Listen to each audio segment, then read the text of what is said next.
నమస్తే welcome to Andhraprabha నేను విద్య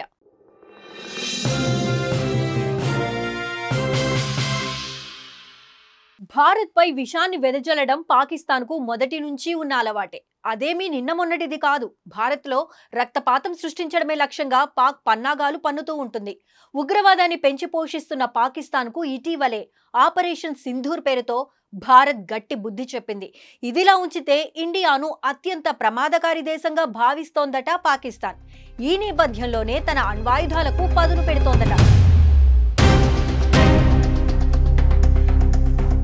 భారత్తోనే భవిష్యత్తులోనూ ముప్పు ఉంటుందని భావిస్తోంది పాకిస్తాన్ భారత్ శక్తి సామర్థ్యాలను దృష్టిలో ఉంచుకుని పాక్ తన సైనిక ఆధునీకరణతో పాటు అణ్వాస్త్రాల అభివృద్ధిపై ఫోకస్ పెట్టిందని అమెరికాకు చెందిన ఓ నివేదిక తెలిపింది అలాగే తెహ్రీకే తాలిబాన్ పాకిస్తాన్ బెలూచిస్తాన్ లిబరేషన్ ఆర్మీ నుంచి పెరుగుతున్న దాడుల నేపథ్యంలో అణ్వాయుధాల ఆధునీకరణకు ప్రాధాన్యత ఇస్తోంది ఇందులో భాగంగా న్యూక్లియర్ కమాండ్ అండ్ కంట్రోల్ నిర్వహణతో పాటు ఆయుధాల సమీకరణ చేస్తోంది ఇప్పటి వరకు ఆయుధాల అభివృద్ధికి కావలసిన వస్తువులను సాంకేతికతను చైనా నుంచి పాక్ పొందుతున్నట్లు నివేదిక తెలిపింది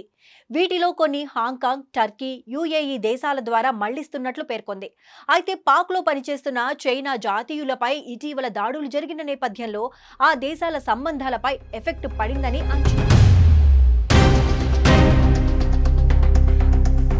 పాక్ భారత్ ను ప్రధాన శత్రు దేశంగా భావిస్తున్నప్పటికీ ఇండియా మాత్రం డ్రాగన్ కంట్రీ చైనాను ప్రధాన శత్రువుగా భావిస్తోంది ఇటీవలే పాక్ భారత్ మధ్య సీమాంతర దాడులు జరిగినప్పటికీ పాక్ ను ఎలాగైనా దారిలోకి తెచ్చుకోవచ్చని భావిస్తోంది భారత్ ఈ నేపథ్యంలోనే చైనానే మొదటి శత్రువుగా చూస్తోంది అంతేకాదు చైనాను ఎదుర్కొనేందుకు తన రక్షణ రంగం బలోపేతంపై ఫోకస్ పెట్టింది ఇండియా ఆపరేషన్ సింధూర్తో ఇప్పటికే తన శక్తి సామర్థ్యాలను ప్రపంచానికి చాటి చెప్పిన భారత్ రక్షణ రంగాన్ని మరింత స్ట్రాంగ్ చేసే పనిలో పడింది మిలిటరీని ఆధునీకరిస్తుండటంతో పాటు స్వదేశీ పరిజ్ఞానంతో తయారు చేసే ఆయుధాలపై దృష్టి సారించింది ఈ క్రమంలోనే అణుశక్తి సామర్థ్యాన్ని సంతరించుకున్న అగ్ని 5 బాలిస్టిక్ క్షిపణిని పరీక్షించిందని తెలుస్తోంది అంతేకాదు అణు త్రిశక్తిని బలోపేతం చేసుకునే దిశగా భారత్ అణుశక్తి ఆధారిత 2వ జలంతర్గామికి సన్నాహాలు చేస్తుందని నివేదిక వెల్లడించింది